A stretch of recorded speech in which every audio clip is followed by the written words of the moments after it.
Olá turma, sejam todos muito bem-vindos aqui à aula 2 de Sistema de Aviação Civil. Neste vídeo, vamos dar continuidade ao que vimos na aula 1 e vamos estudar como é composto o Sistema de Aviação Civil Internacional. Para essa aula eu vou fazer um pouco diferente, vou dividi-la em partes para facilitar o seu estudo e o seu foco. O conteúdo sobre o Sistema de Aviação Civil Internacional é muito extenso e se eu fosse tratar sobre todos os assuntos aqui apenas neste vídeo, teríamos um vídeo aí de pelo menos 2 horas e isso é cansativo pra caramba, eu sei disso. Então vamos combinar assim, a aula 2 será dividida em aproximadamente 4 partes e essa é a primeira parte. Como eu disse anteriormente, vamos dar início ao estudo sobre o Sistema de Aviação Civil Internacional. Essa é a aula 2, parte 1. Na aula 1, fizemos aí a apresentação de um breve histórico, e se você ainda não assistiu a essa aula, talvez você possa ter caído aqui na aula 2 por uma pesquisa aí no YouTube, dê uma pausa nesse vídeo e vá assistir a aula 1. Eu irei deixar aqui o link na descrição e também vai aparecer aí em algum lugar da tela para te facilitar. Depois que você assistir a aula 1, você vem e assiste aqui a essa aula número 2. Vai por mim, isso vai te facilitar pra caramba e a aula 1 também ela é bem interessante, falamos sobre assuntos muito importantes para o seu conhecimento. Bom, antes de tudo, precisamos entender o que é efetivamente o Sistema de Aviação Civil. Esse sistema foi criado com a finalidade de padronizar os procedimentos e as formalidades da aviação civil. A aviação ela é uma atividade de alto risco, e a padronização vem para mitigar e muito esse risco. Padronizações como idioma oficial, comunicações, cartas aeronáuticas, exigências alfandegárias, transporte de passageiros e carga e muitos outros é muito importante para manter aí a segurança da aviação. O Sistema de Aviação Civil, conhecido como SAC, ele pode ser formado por um Sistema de Aviação Civil Internacional, que propõe medidas para todo o mundo, para todos os países do mundo, e o Sistema Nacional, que propõe medidas que, para o nosso caso, é o Brasil.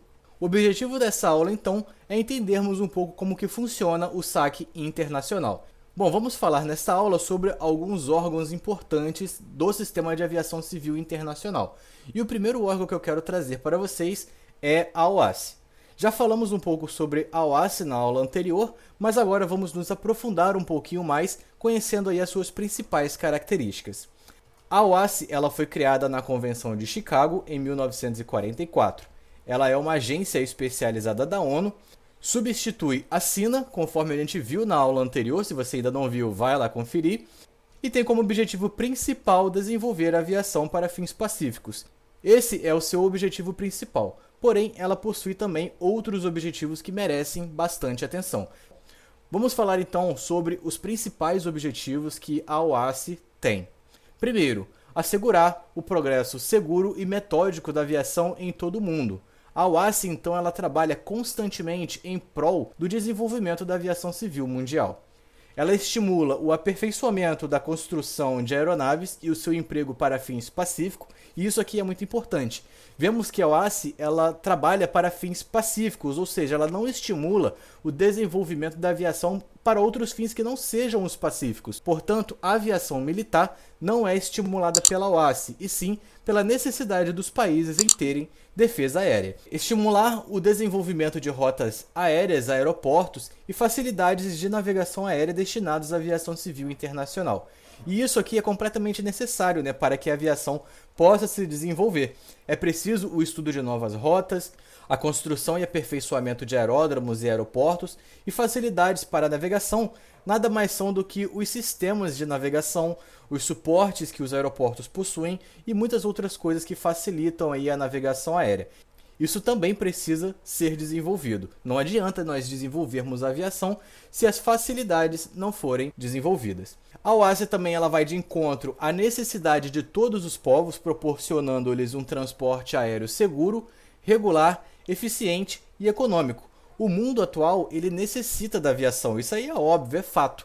Todo mundo quer viajar, conhecer o seu lugar dos sonhos, visitar um ente querido. Existem diversos motivos aí para que as pessoas dependam da aviação atualmente. E a OASI ela tem como papel proporcionar essa aviação de forma segura, regular, ou seja, ela tem que estar sempre disponível para as pessoas, eficiente e econômica.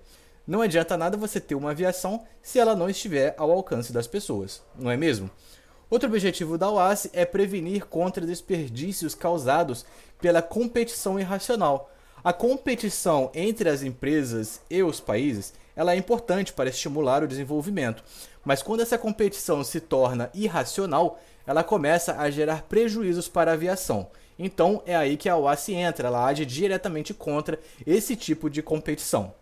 Outro objetivo é assegurar que os direitos dos países contratantes sejam respeitados em absoluto e que, na exploração de linhas aéreas internacionais, haja uma igual oportunidade para todos os países contratantes. Todos os países que são contratantes da OASI, eles têm os mesmos direitos de explorar as rotas aéreas internacionais. É claro que vão existir países que possuem muito mais capacidade financeira para financiar essa exploração do que outros, mas todos eles vão ter os mesmos direitos de explorar essas rotas aéreas, beleza?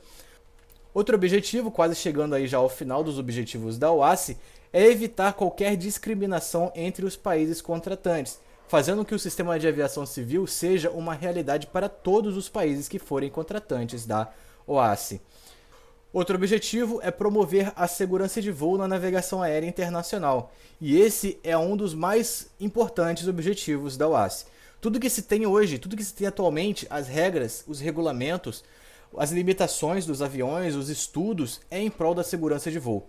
Esse sempre deve ser o objetivo máximo, o objetivo principal de qualquer organização que deseje atuar no ramo da aviação. E por último, mas não menos importante, nós temos aí promover de maneira geral o desenvolvimento em todos os aspectos da aviação civil internacional. Então tudo que se refere à aviação civil internacional deve ser desenvolvido ao longo dos anos.